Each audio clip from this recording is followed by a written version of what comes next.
hablando de las organizaciones de la sociedad civil, las que mencionaste, la sensación que me ha quedado, que he venido identificando, es que ese esfuerzo sostenido a través de 3 gobiernos ha sido más debido al papel de estas organizaciones que le han dado la continuidad que a un esfuerzo propio de cada gobierno.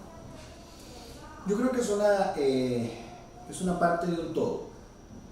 Yo creo que la sociedad civil tenía que exigir, como lo exigió entre el cambio de gobierno de Laura Chinchilla al de Guillermo Solís, hubo una presión de la sociedad civil, donde dijo, ya no converso más con el gobierno de Laura Chinchilla porque de todos modos va de salida, y enfoco mis esfuerzos a convencer a que quien fuera que en ese momento ganara la elección, que terminó siendo Luis Guillermo Solís, se matriculara con los esfuerzos de gobierno abierto.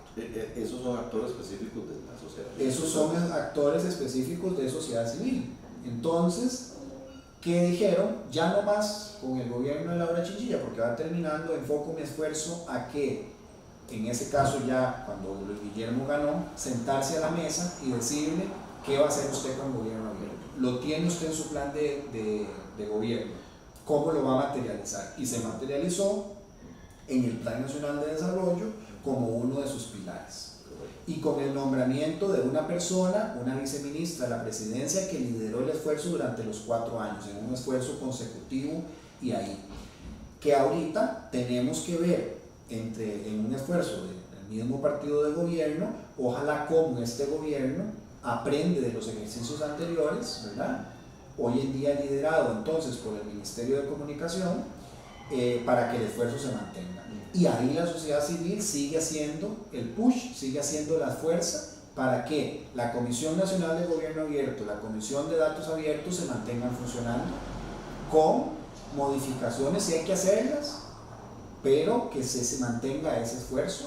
La sociedad civil sigue siendo parte fundamental y pionera en el esfuerzo de la política de parlamento abierto de este país. Si no fuera por el esfuerzo inicial de Accesa con el índice de transparencia de la Asamblea Legislativa, no se hubiese iniciado esto, y lo que se está intentando hacer en el Poder Judicial para que cada vez más actores se unan a co-crear el plan de acción y co-implementar el plan de acción de justicia abierta. La sociedad civil, y eso es algo de lo que yo aprendí en ese privilegio que tuve de liderar gobierno abierto en su génesis y en su inicio, no hay gobierno abierto sin sociedad civil. Y yo, posiblemente porque no presté atención cuando aquí en la Escuela de Administración Pública me hablaron de eso, yo no tenía, como lo tengo ahora, una concepción clara de qué es sociedad civil, quién es la sociedad civil, dónde está la sociedad civil de este país. Ese tema para mí fue uno de los más difíciles, porque yo podía leer literatura y podía, marcas registradas, googlear leyes de transparencia, leyes de acceso a información pública, lo que fuera, pero si usted pone en el buscador, cualquiera que use, sociedad civil en Costa Rica, primero no le tira un listado único de sociedad civil, no le tira un manual de entender a la sociedad civil, no le tira quién de las instituciones públicas tienen un listado de dónde están esas organizaciones sociales, cómo entenderlas, cómo trabajar con ellas. Obviamente hay cosas que están desperdigadas. Entonces ya yo luego, empezando a leer, bueno, hay estudios del Estado de la Nación, pero yo, de verdad, en un esfuerzo muy inocente, yo llamé a mi DEPLAN. ¿Ustedes tienen un listado de organizaciones de sociedad civil? No, porque los mismos esfuerzos la misma desarticulación que existe en el gobierno es que cada uno tiene, ¿verdad?, ciertos actores de sociedad civil, ciertas organizaciones con las que trabaja, y a veces, y ese es uno de los grandes pecados, se me quedo siempre trabajando con las mismas 2 o 3 organizaciones, pensando que que ellas se pueden arrogar la representación de la sociedad civil. Sí, que ese es un tema bastante amplio, ¿verdad? El tema de la sociedad civil y el tema de la ciudadanía cívica, el tema del capital del ciudadano. Así es. ¿Verdad? Todo un tema, todo un la tema participación ciudadana. muy amplio que nos lleva a eso, ¿verdad? ¿Quién representa a la ciudadanía? ¿Quién representa a quién? Hay posiciones muy diversas. Pero sí, me acuerdo las palabras de Ana Gabriel Zúñiga, que dice que recién ella, entrando al ministerio, con un mandato más de participación ciudadana, un enfoque más y sobre todo de diálogo ciudadano, ¿verdad? Le toca la puerta a Carolina Flores y le dice, mire, ustedes tienen un compromiso aquí, y dice que le llamó la atención y que a partir de ahí fue todo un reto, primero comprender y después tomar el liderazgo que asumió, ¿verdad? Eso mismo, sí. Yo creo que yo respeto profundamente, porque estuve en ese sector y apoyo cada vez que puedo a la sociedad civil, y mi rol en IVOS ahora es ese también, de cómo articular a la sociedad civil en estos esfuerzos. Pero Costa Rica tiene que mejorar y propiciar muchísimo ese involucramiento de la sociedad, de la ciudadanía en organizaciones sociales. Costa Rica tiene que tener una ley de participación ciudadana. Hablando de la OCDE le dice a Costa Rica, ustedes tienen que tener una ley de participación ciudadana. Hay un modelo de ley. Bueno, el más exitoso en la región es Chile y Ecuador un poco, en participación ciudadana articulada, gestada como política pública. Pero de verdad, no sean mezquinos en que sí, la sociedad civil de Costa Rica, que ha sido líder en estas materias del gobierno abierto, han movido y han exigido que esta agenda no se caiga. Como ha sido también la sociedad civil en otras temáticas, como la ambiental, por ejemplo, pero ojalá que existan más condiciones para que esa sociedad civil de organizaciones sociales se profesionalice, existan más, ¿verdad? Sean más incisivas. Ojalá aquí tuviésemos muchísimo más periodismo de datos también, como una de las otras tendencias de la parte más investigativa y donde demostramos el valor, digamos, de la apertura en cuestiones más como concretas, por decirlo así. Pero en efecto, la sociedad civil ha sido la que ha tocado ¿verdad? Fuertemente la mesa, ha llamado a cuentas, y que debe ser un esfuerzo que reconozcamos y que todos y todas apoyemos desde nuestras propias trincheras para que se siga fortaleciendo. Porque no hay, un gobierno va a ser fuerte cuando haya una sociedad civil y todos los sectores sean también fuertes y dinámicos. Esa es una realidad. Un tema que me interesa es el tema de Contraloría General, el papel. Tremendo eso. Dentro de las conversaciones que he tenido, me dicen que en un momento dado la Contraloría hizo un estudio, hizo una actividad y planteó el tema del gobierno abierto. Una vez cuando se analizó el primer plano. No tengo datos exactos, estoy investigando sobre ese rol de la Contraloría. Vos que estuviste en esa génesis, ¿qué te ha parecido el rol de la Contraloría? Bueno, yo no recuerdo ese evento, estudio, análisis que la Contraloría hiciera. Lo que sí recuerdo fue memorandos muy claros. No recuerdo quién era la Contralora en ese momento, no sé si era doña Rocío, diciendo no nos metemos en gobierno abierto porque nuestro rol es de fiscalizador de la hacienda pública y ya todo lo que ustedes saben que le corresponde hacer a la Contraloría. Pero qué paradigmático que no se quieran incorporar a una agenda donde ellos hacen estudios criticando a la propia institucionalidad pública porque no cumplen con criterios, digamos, por ejemplo, de transparencia del presupuesto público. Entonces, ¿cómo en una crítica sí, pero cuando se toca hacer no? Entonces creo que no ha habido un entendimiento, un esfuerzo de decir, bueno, puedo ir a aportar a esa agenda desde mi expertise, desde mi criticidad, desde un esfuerzo donde yo también, y la Contraloría es una institución transparente, creo yo, es una institución que es muy profesional, pero donde también se incorpore y diga, yo puedo aportar en esta materia. No ha habido, digamos, a la fecha un esfuerzo o un involucramiento, digamos, decidido en esta materia. Entonces se mantiene dentro de su ámbito, que es más el tema de transparencia, rendición de cuentas. Regulatorio, normativo, ¿verdad? Por aquí es, y cuidado se salen de este camino, con sus estudios, ¿verdad? Con sus directrices y todo lo demás, pero no en un esfuerzo, digámoslo así, que sí ha sido, por ejemplo, en Argentina, un poco tomado por la Contraloría. Hay una investigación de una colega de Argentina en esta materia, digamos, de cómo las Contralorías Generales de la República pueden aportar al movimiento Gobierno Abierto. En Costa Rica no, muy respetables las posiciones, tanto de los mandos técnicos como de los mandos más políticos o de tomadores de decisión. Recuerdo a don Jaime, ya hoy en día pensionado, que era un apasionado porque los sistemas donde está toda esa, transparentemente, todo el presupuesto público fueran usados por la ciudadanía. Y él decía, ¿yo qué hago yo con abrir todos estos datos? Y él los sabía manejar, ir y venir, pero él decía, la gente no los usa, la gente no entra a estos sistemas. Una vez perdida un periodista, una vez perdida un grupo de ciudadanos que quiere decir, la municipalidad no está haciendo bien las cosas porque aquí tiene un montón de presupuesto o lo está invirtiendo mal o lo que fuera. Pero más allá de algún esfuerzo individual, el señor Gadgets también, que ha estado procurando datos abiertos en la Contraloría, no han topado con el beneplácito o el interés de las autoridades en este momento, de la Contralora y la Subcontralora.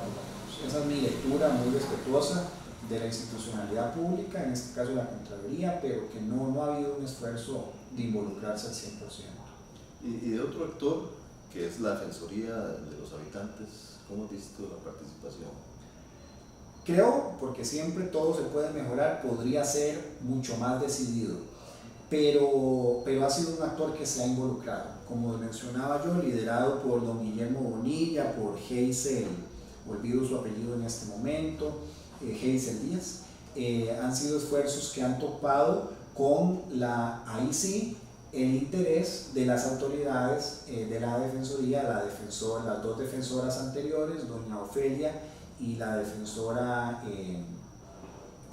anterior, la que renunció, que también, digamos, ellas mostraron interés en esta agenda y sí dieron, digamos, apoyo para que se moviera.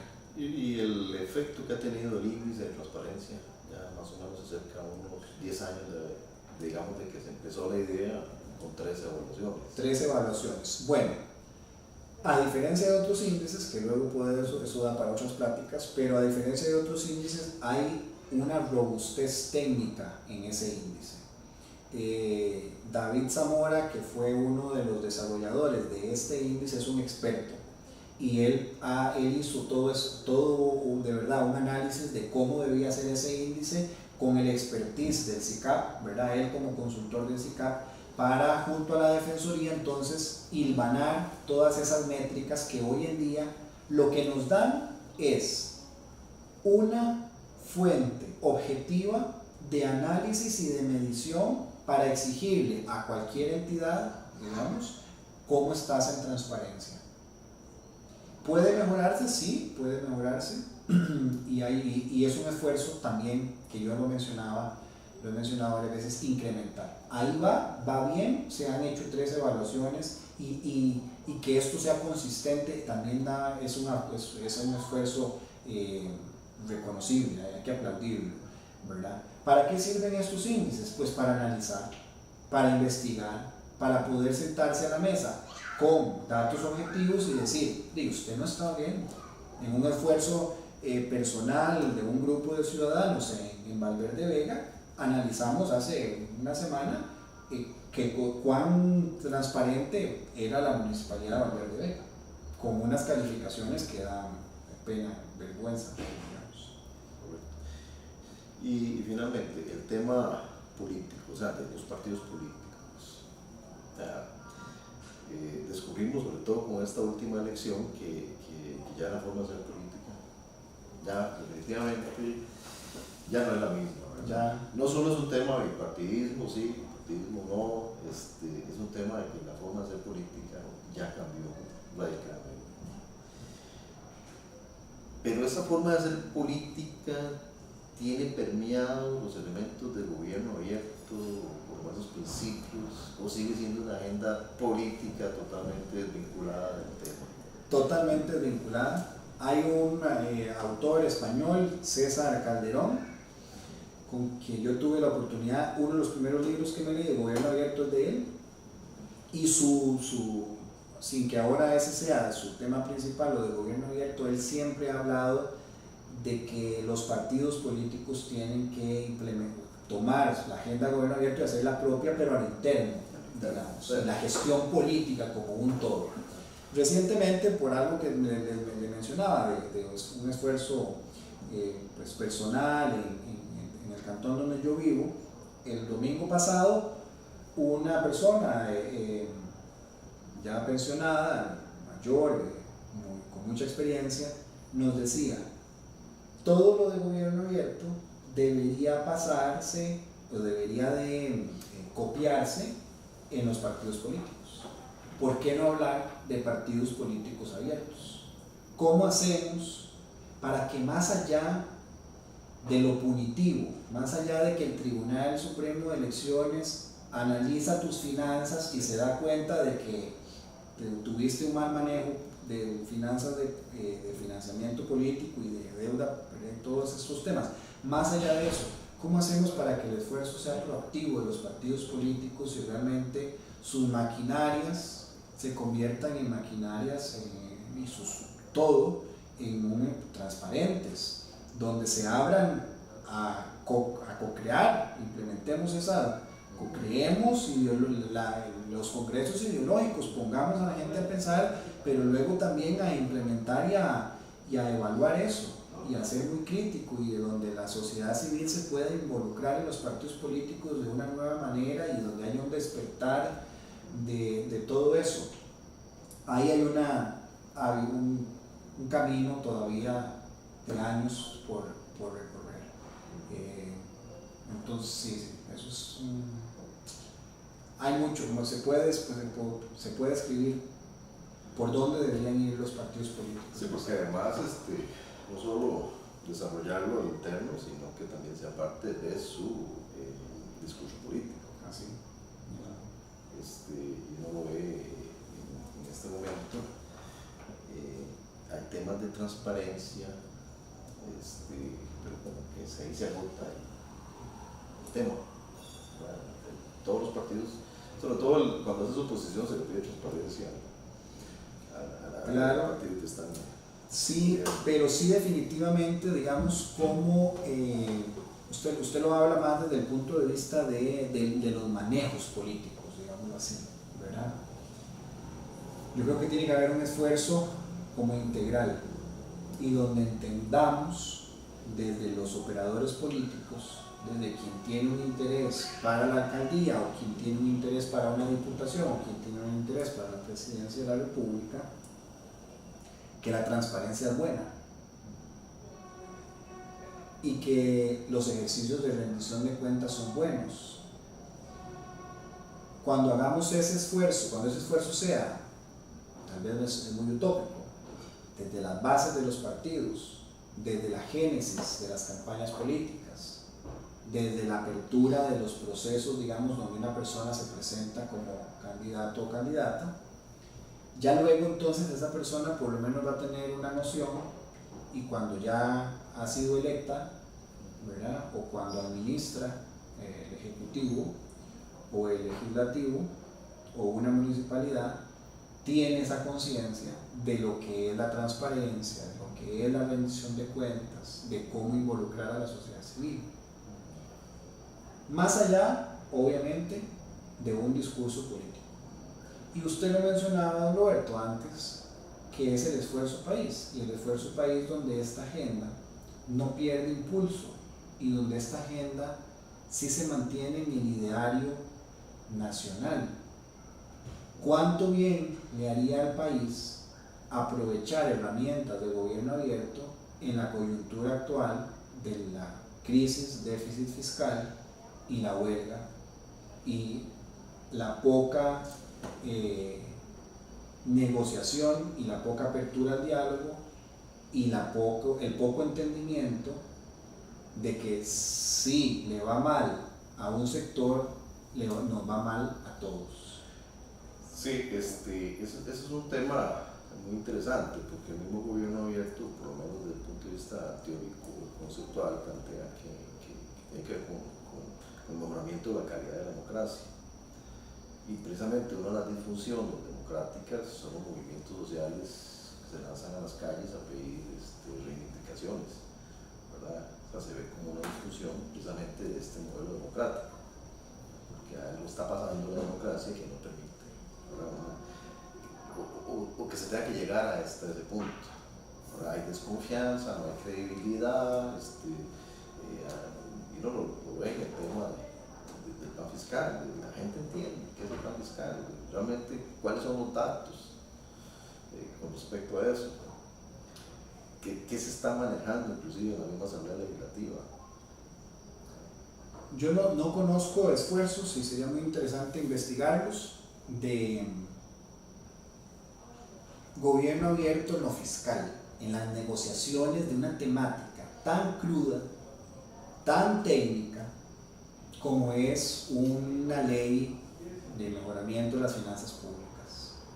Cuando alguien logre descifrar cómo hacerlo, porque da miedo, da estupor, cómo los datos son manipulables de acuerdo a mi lectura interna. Entonces yo tomo un dato y lo pongo como si fuera y no. En la era de las noticias falsas y del fake news, por eso tenemos al presidente de Estados Unidos que tienen los estadounidenses y que somos todos y todas indirectamente víctimas de eso también. Repensar la democracia con herramientas de gobierno abierto, con esta nueva visión, creo que sería un ejercicio de lo más rico que puede haber, porque hay que repensar la democracia o hay que refundarla.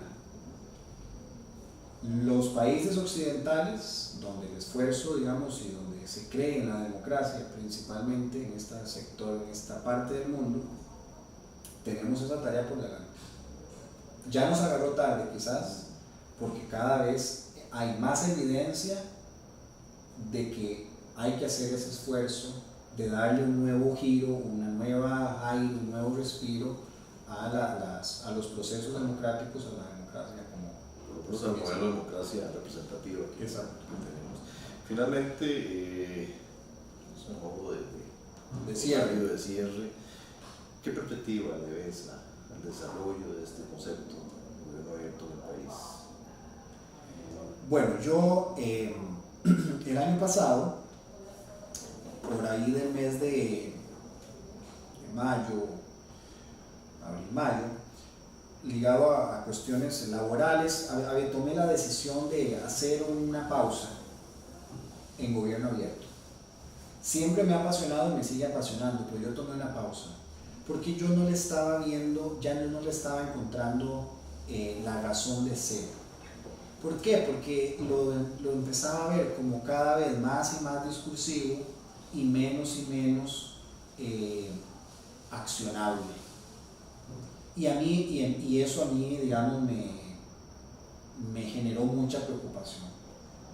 Yo no estaba en lo propio, ni generando nada, ni conocimiento, ni nada, estaba repitiendo un discurso y me lo cuestioné. Y yo tomé una pausa, y esa pausa entre lo personal y lo laboral me permitió darme cuenta, por ejemplo, en los movimientos de lucha por la salud sexual y reproductiva y los movimientos de la diversidad sexual, que ahí hay un potencial con gobierno abierto, en los mecanismos de participación ciudadana, de que una persona que realmente vive las angustias de no tener un medicamento ¿cómo pueden investigar qué ha pasado con la compra de ese medicamento a través de un sistema de compras públicas eficiente, transparente, electrónico? O cómo una organización que defiende los derechos de la diversidad sexual puede ir a una comisión creada por una ley y exigir que se cumplan los derechos que esa minoría, por ponerlo, que no es una minoría, tiene. Cuando le encontremos, y que el director de la Alianza para el Gobierno Abierto, Sanjay Padma, dice, es cuando le encontremos sentido al gobierno abierto a través de lo que a la gente le preocupa, hablando nuevamente de los derechos humanos. Cuando le pongamos a la agenda de salud, de educación, de medio ambiente, de cultura, lo de gobierno abierto. No gobierno abierto como un fin en sí mismo, sino como este paradigma que todos entendamos como una nueva gestión pública y una nueva gestión de cultura política para hacer realidad muchos de estos sueños y estas ambiciones que quizás otras herramientas no han logrado terminar de aportarle para que sean una realidad. Entonces ahí yo veo un gran potencial, y veo un gran potencial en que logremos esto de una manera donde le podamos explicar, donde lo podamos explicar claramente, sin eufemismos, ponerlo blanco y negro, ¿verdad? Y poder decir, aquí hay impactos y logros reales de políticas de gobierno abierto o proyectos de gobierno abierto. Cuando se convierta, ojalá, todo esto en un mensaje articulado y en una política articulada con proyectos que logren accionar todo eso. Sí, podrá lograr que sea una forma de gestión. Bueno, ojalá nos den un chancecito más, ¿verdad? Para lograr que sí. Porque luego, y usted sabe mejor que yo, que luego puede venir en 5, 4, 3, 2, 1 una nueva filosofía de gestión pública y decir, esta es la panacea y esta es la solución a todos nuestros problemas, y sustituir lo del gobierno abierto, ¿verdad? Ojalá que no, que haya un chance más, un espacio para lograr que, por lo menos, demostrar el beneficio, el impacto de todo esto.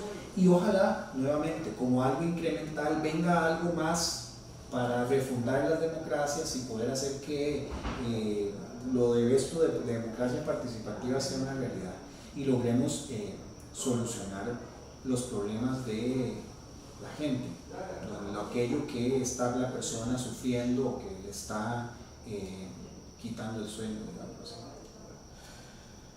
Bueno, Michael, muchísimas gracias.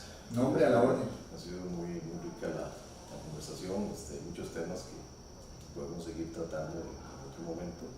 Creo que para los estudiantes esta entrevista va a ser muy valiosa para su comprensión global de la temática. Bueno, a la orden, esa era la idea de aportar. Gracias a la escuela y a usted, don Roberto, por la invitación.